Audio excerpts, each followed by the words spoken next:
Hello and welcome to episode number 9 of Healthy Knees for You. Today's topic is bike fit, how to set up your bike to save your knees. Now, it's not just for people who have knee pain, it really is for anyone who wants a proper bike fit. But the way I show you how to do it will also make sure and protect your knees while you're riding. My name is Robin Robertson. I'm the founder of Healthy Knees Coach.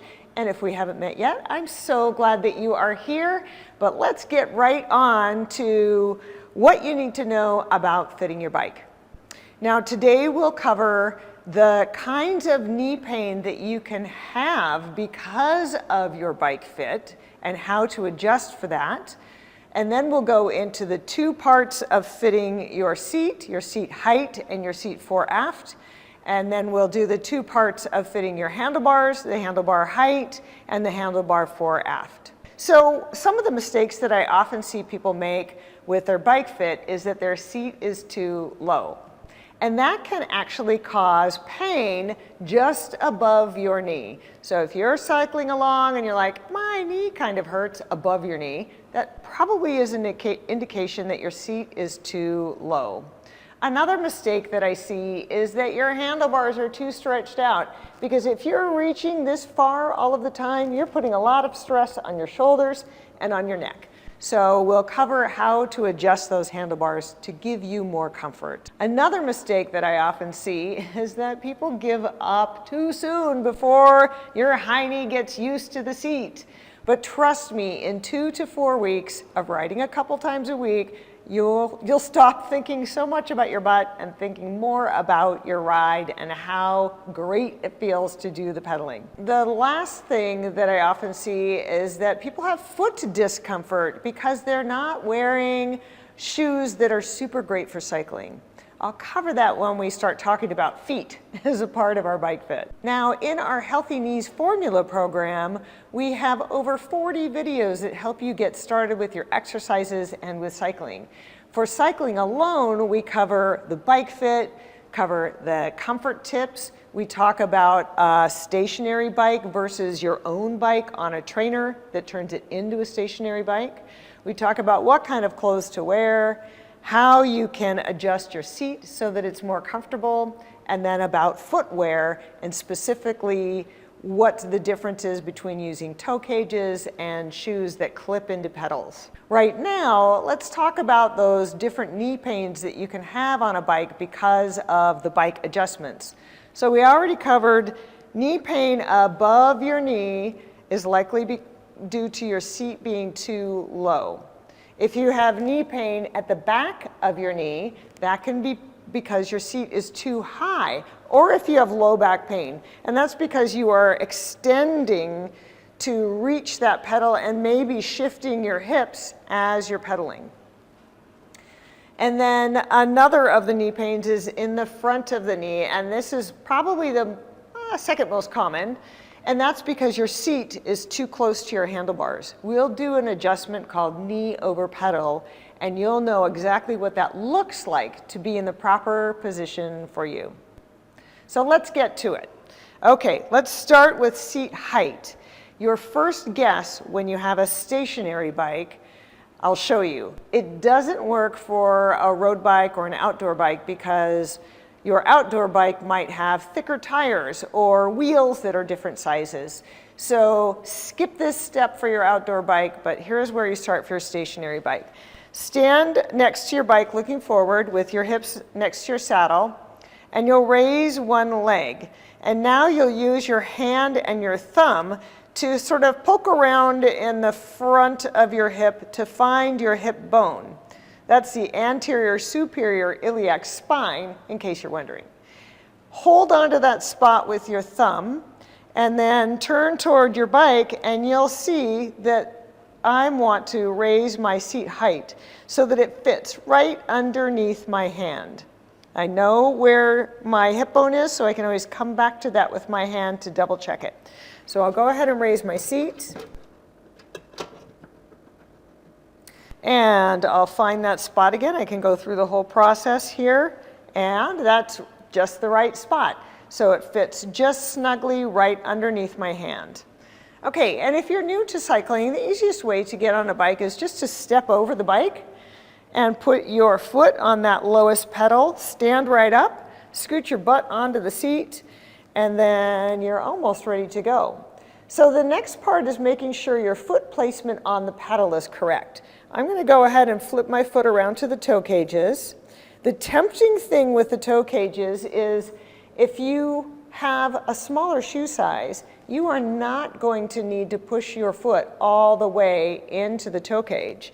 So instead of all the way, which it is right now, I'm going to scoot it back so that the widest part of my foot is on the pedal. That's the ball of your foot. Da, da, da, da, da, da, da, da, da, da. All right, so how do you find the ball of your foot? And what exactly do I mean when I'm talking about the ball of my foot? Well, let me take off my shoe and show you. Okay, so the ball of my foot is where my first metatarsal, my big toe bone or bunion bone, and the fifth metatarsal, which is your little toe bone here. So right here, this is considered the ball of your foot. It's the widest part of your foot, and that's what you want centered on the pedal. All right, that's an important thing to know when you are also mounting bicycle cleats to the bottom of your shoe. Okay, so inside my shoe, it's right here. And now when I get on the bike, I'll flip on over into those toe cages. Instead of being all the way forward, because this is more like the arch of my foot, I'm going to scoot my foot back so that the ball of my foot is centered right on that pedal. So I would want to tighten my bike strap down to make it nice and tight there, right with the ball of my foot on the pedal. And that's the proper place for your foot. All right, so now the ball of my foot is on the pedal, and I'm going to take a couple of pedal strokes with very little tension on the bike. And what I want to do is come to a place where the pedal is almost all the way around, but it's the farthest away from my hip to the pedal. So not quite all the way to the bottom, but a little bit forward. And when my knee is here, I'll want a slight bend in my knee. If I was to measure it with my goniometer, it's a 25 to 35 degree bend. But I don't have one of those right now, and you're probably not going to have one either. So how do you figure out if that's the right spot? Well, here's how. Take your foot off the pedal, put your heel on the pedal, and when you get all the way as far as you can away from the seat, your knee should be straight. If your knee was still bent, that would mean your seat is too low. If you couldn't reach it with your heel or you had to shift your hips, that would mean your seat is too high. Okay? So heel on the pedal and my leg is straight means that my seat is at the right height. Now the next part is the seat fore-aft, or how close or far away it is from the seat. So I'm going to make sure that my sit bones are on the widest part of the saddle. You can kind of scooch around, take a couple of pedal strokes, and now I'm going to stop with my feet halfway down, and I'm looking over the forward foot. And when I look over my knee, I should be able to see all the way to the middle part of the pedal or the middle part of the ball of my foot. But right now, I'm only seeing my toes forward. So that means my seat is too close to the handlebars, because you want to be able to see right over the knee and straight down to that middle part of your foot. So I'll get off my bike. I'm going to go ahead and adjust my seat, and I'll hop back on. Make sure my feet are in the right position on the foot pedals. Take a couple of pedal strokes. That just helps your butt to find the right spot in the seat. And then bring my pedals to a stop, halfway down. And I'll look over my knee, and now I can see just that middle part of the ball of my foot forward, middle part of the pedal. It lines up right with where the pedal connects to the pedal arm. is where I should be able to see over the top of my knee. This is what it looks like when you're looking over the top of your knee and your seat is too close to the handlebars. Notice on my knee, I can barely see my toes. Now, if my seat was too far back, it would look more like this. I could see all the way to my laces. A proper bike fit is going to position your body so that your knee only covers up to the ball of your foot forward. If I could see all the way back to my laces, now I just scooted my butt back, I wouldn't sit like this on the saddle, then that'd be my seat is too far behind me. It's too far back, too far away. So right now with my sit bones on the widest part of the saddle, I'm feeling pretty comfortable while I'm pedaling. Now sometimes you have to adjust up and down, back and forth a little bit in combination to get the right set for your seat height and your seat fore-aft. Okay, so now let's talk about the handlebars. And the handlebars are, I'll get off the bike right now because I want you to see, you'd never have to have your handlebars lower than the seat. That's really good for when you're outdoor and tucking in that wind envelope and you want to create as little air friction as you can.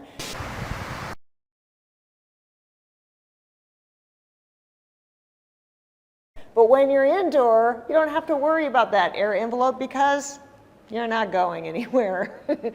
You have fans that will blow air over you. So you can go for a more comfortable position, and that's going to depend on how used to riding a bike you are and what kind of bike you like to ride. So what I like to see when I am bike fitting someone is, let's say I'm sitting right up here, is a 20 to a 45 degree lean forward. Your core is going to do some work here to support your body in this lean. So 20 to 45 degrees. If you have a neck issue, if you are unable to lift your head, then you'll want to be in a more upright position so there's a less of an angle in your neck. The other thing that I look for is about a 90 degree angle, 80 to 90, from arm to torso, right here, this angle. So we don't want to be way out here to reach our handlebars. That's too much stress on your shoulders, but you want to be in that 80 to 90 degrees somewhere here. And then the third part of fitting your handlebars is you want to feel like you've got about 60 to 70% of the weight in your butt and 30 to 40% out on your hands. Now, if you're madly taking notes, I should have mentioned this before, there is a link in the description below where you can download the bike fit checklist and the comfort checklist as well. So I put them both on the same sheet for you. We'll cover the comfort checklist next week. Okay, so I'm going to raise my handlebars a little bit here because I don't want to lean forward quite that much. And right now I'm starting with the handlebars pushed all the way toward the seat. Many bikes don't let you push the handlebars forward and backward. I prefer bikes that allow that because that's going to give you the best bike fit. And I want your upper body to be comfortable. So I'll get back on here and I'm going to see, once I get my feet in their proper position, how that feels. So right now, if someone was to ask me, I'd say, I feel like I've got more than 70% of the weight in my butt. Maybe it's 80%, not much out of my hands. And if you look at my angle here, I'm not very stretched out. I'm a little less than 80 to 90 degrees. So I would suggest extending or pushing away the handlebars. So I'm going to go ahead and do that while I'm sitting here. And the two places I like to have people grip the bars are on the sides and on the tops. So right now, with the grip on the side, that looks like a pretty good fit to me. Right? We've got the seat in the right position, we have the hands in the right position, handlebar looks good. And so this is what I would write down And on that bike fit checklist that you can download, there's a place for you to write down your seat height, your seat fore-aft, your handlebar height, your handlebar fore-aft, so that you won't have to reset your bike every time. All right, that's it. So remember that you want to make sure that your foot is placed on the pedal in the right spot. We'll talk about shoes on another video, but a stiffer soled shoe is going to be more friendly to your feet than a super flexible sole. You'll find any bike shoes are going to have a very stiff sole to them. All right, that's it for now. So I hope you got some good information out of this video. I hope you'll subscribe. Please hit like if you found it good for you, and we'll see you next week. Take care.